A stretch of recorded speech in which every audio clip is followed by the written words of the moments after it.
Pour cela, on va plonger dans le livre de l'Apocalypse, chapitre 6, verset 1 à 21. Donc, dans le verset 1, il est dit ceci. Je regardais, virgule. Donc, qui regardait ici? C'était Jean, celui qu'on va appeler Jean, comme je dis dans les Bibles classiques, mais son vrai nom, c'est Lakisabé. Lakisabé était hors de son corps, mais vous comprenez. Il avait un veilleur qui guidait, qui le guidait, qui le montrait, qui l'intronisait, et en même temps qui l'initiait pour pouvoir comprendre ce dont il est en train de pénétrer, ce qu'il est en train de voir. Des choses qui sont hors de sa portée, hors de sa compréhension. Il y avait des images. Et dans ces images-là, le monde dit aussi, il va lui révéler des choses. C'est en cela quand plus tard, il va réintégrer son corps visible, physique. Il va plus tard réécrire, exposer cela pour envoyer aux initiés et aux non-initiés graciés. Donc, Apocalypse chapitre 6, verset 1, il est dit ici, je regardais, virgule, quand l'image symbolique de l'agneau ouvrit l'un des 7 sceaux. Donc, premièrement, il dit ici que quand il regardait, regardez, c'est quoi? Il voyait avec les yeux de son esprit. C'est ce qu'on appelle la vision. Donc, quand il a pénétré la vision, il a vu une image symbolique de l'agneau. Et cet agneau-là, par rapport à cette image qui va représenter symboliquement cet agneau, il va voir que l'image de cet agneau va ouvrir l'un des 7 sceaux. Il y a virgule ici.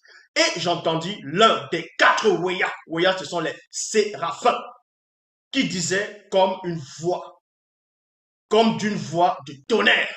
Viens. Donc, ici, premièrement, à un moment donné, il a entendu comme une voix de tonnerre. Un grand bruit, un fracas terrible, terrifiant. Mais dans ce fracas-là, dans ce bruit-là, il a réussi à discerner, à comprendre ce que ce bruit-là disait. Il a compris cela. Parce qu'il était dans le plan spirituel, il était bien accompagné, il était bien guidé, il était bien initié. Donc, il est en train d'être intronisé. Et il a compris, derrière le mystère du tonnerre, derrière le mystère de la voix, il a entendu audiblement. Ce bruit-là disait, viens, c'est-à-dire, ya.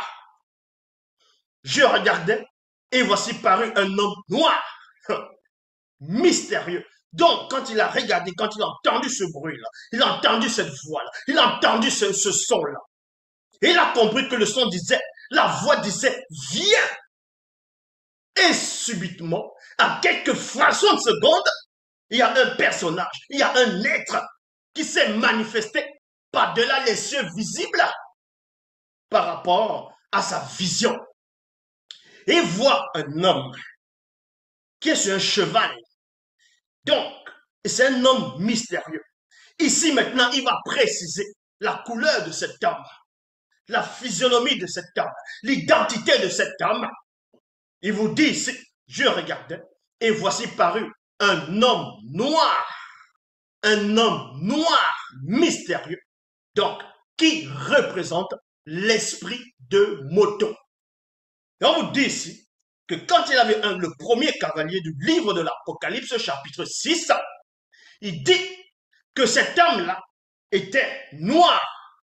Il était monté sur un cheval, et cet homme, on lui donne la révélation, on le fait pénétrer dans la vision, on lui dit, on lui dévoile ici que cet homme représente l'esprit de Moto. Moto qui est le premier homme noir universel. Donc on dit ici que le premier cavalier du livre de l'Apocalypse, c'était un noir qui chevauchait ce cheval, donc qui n'a rien à voir avec ce qu'on va essayer de dessiner, ce qu'on va représenter quand vous tapez sur Google. Vous tapez les cavaliers de l'Apocalypse, on va vous représenter un homme noir, on va vous représenter, non, plutôt un homme blanc, on va vous représenter quelqu'un qui parle, quelqu'un qui va représenter un squelette qui va représenter la mort, ainsi de suite, parce qu'il vient juste de troquer l'histoire du peuple originel. Donc, je regardais et voici paru un homme noir mystérieux qui représente l'esprit de Moto et qui était monté sur un cheval brillant. Un cheval brillant. Tandis que dans les Bibles classiques, On vous dit qu'il était monté sur un cheval blanc. Non, ici, c'était dans le sens du spirituel, dont le cheval brillait dans l'éclat absolu. Celui qui le montait avec un arc. Une couronne lui fut donnée, virgule, et il partit en vainqueur c'est-à-dire et pour vaincre le visible.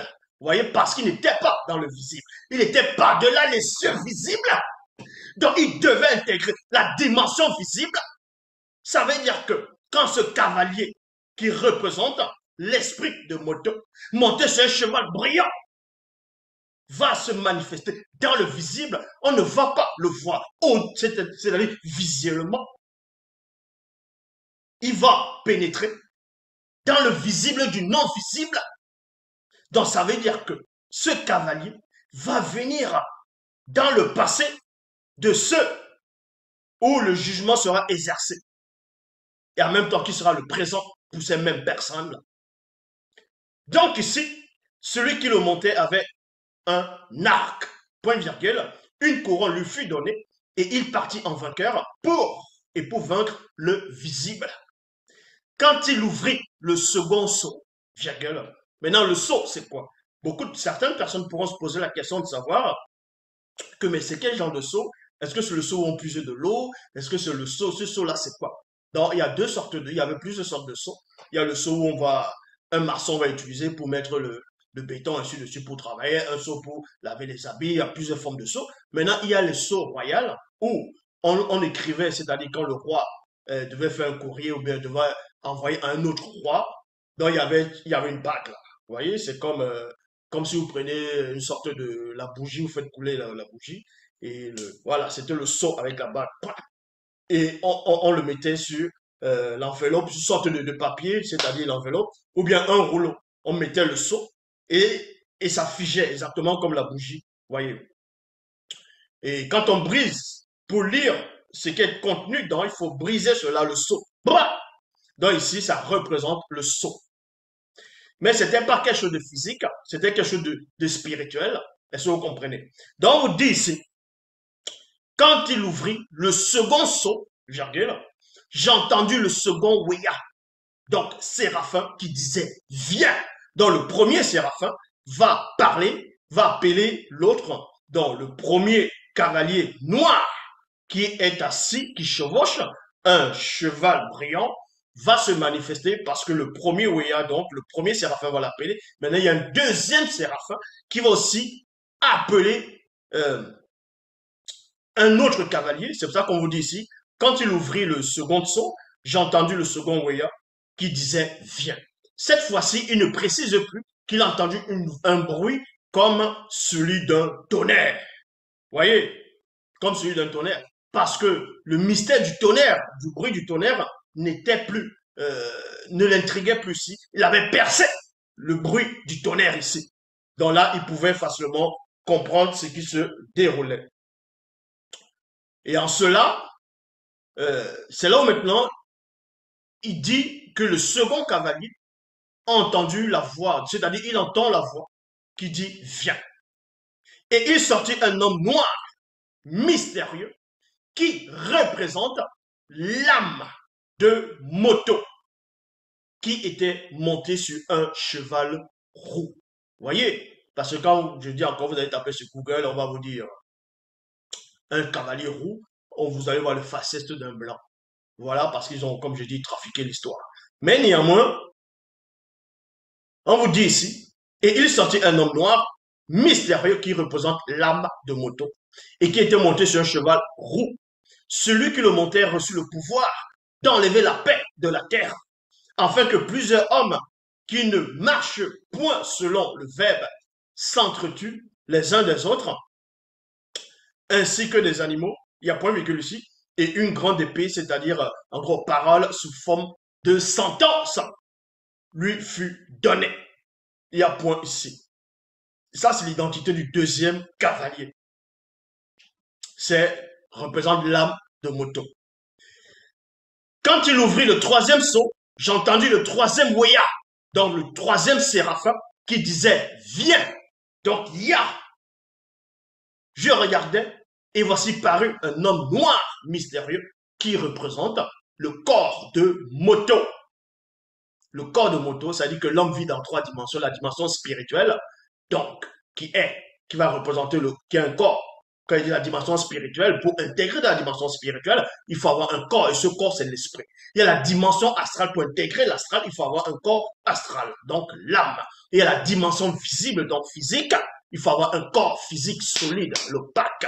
Sans cela, où l'Akisabé pénètre mieux dans la révélation, il dit, j'entendais, je regardais, et voici paru, et voici il parut un homme noir, mystérieux, qui représente le corps de Moto, qui était monté sur un cheval noir. Celui qui le montait tenait une balance dans sa main. Donc, l'Akisabé a pénétré quelque chose ici. On vous montre par là que la spiritualité est une question de race. Et dans la suite, on vous dit, et j'ai entendu au milieu des quatre séraphins, donc Weya, d'une voix qui disait, une mesure de blé pour un denier, virgule, et 3 mesures d'orge plutôt, pour un denier, mais ne cause aucun dommage aux kérosène, c'est-à-dire le pétrole, au gaz et des autres richesses du sol connues uniquement par les initiés, ni à l'huile, c'est-à-dire ni à l'huile et au vin. Il y a point ici. Quand il ouvrit le 4e seau, virgule, j'ai entendu une voix du 4e Weya, donc Séraphin, qui disait, viens. Je regardais et voici paru un homme noir, mystérieux, qui représente la chute de Moto. Voyez, la chute de Moto. Ici, c'était les facettes de Moto.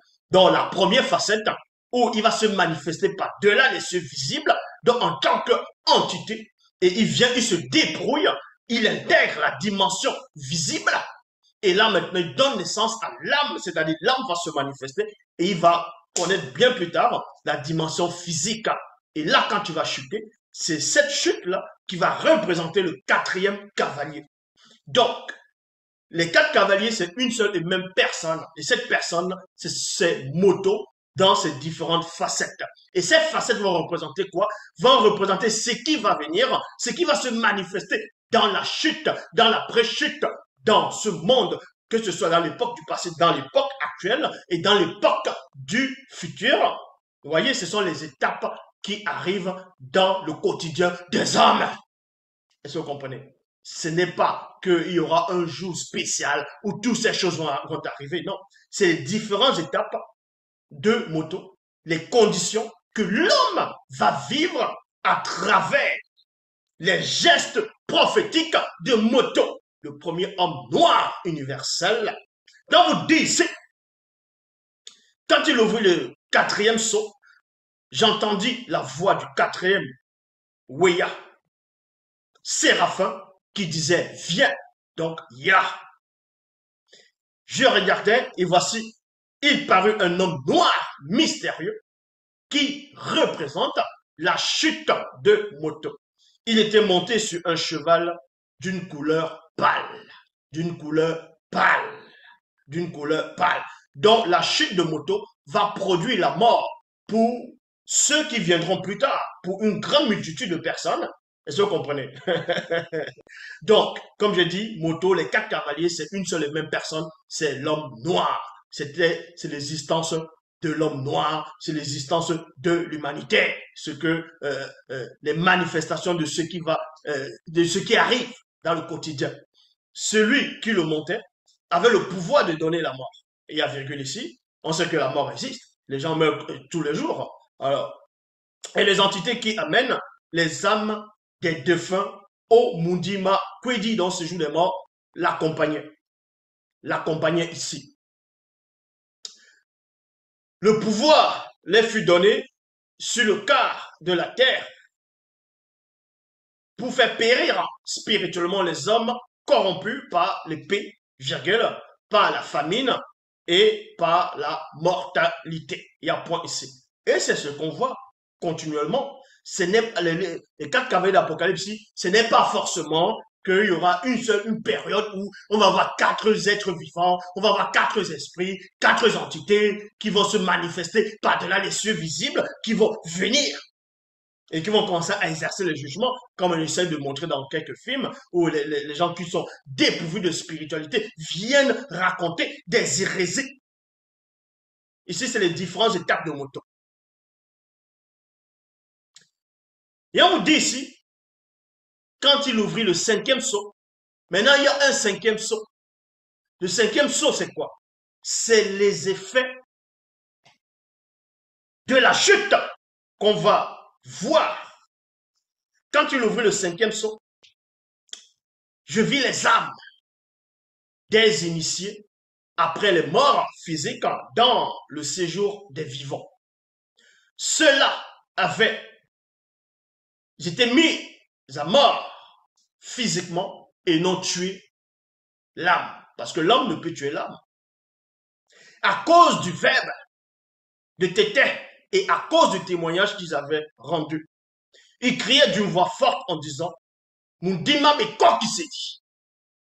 Quand vas-tu juger et tirer vengeance c'est-à-dire tirer vengeance de notre mort physique à cause des blancs et des sans-mêlés qui sont parmi les vivants de la terre? C'est-à-dire parmi les habitants de la terre. C'est-à-dire qu'en ce moment, ceux qui sont en train de parler, ceux qui s'expriment ici, ceux qui sont en train de se plaindre, ceux qui réclament justice,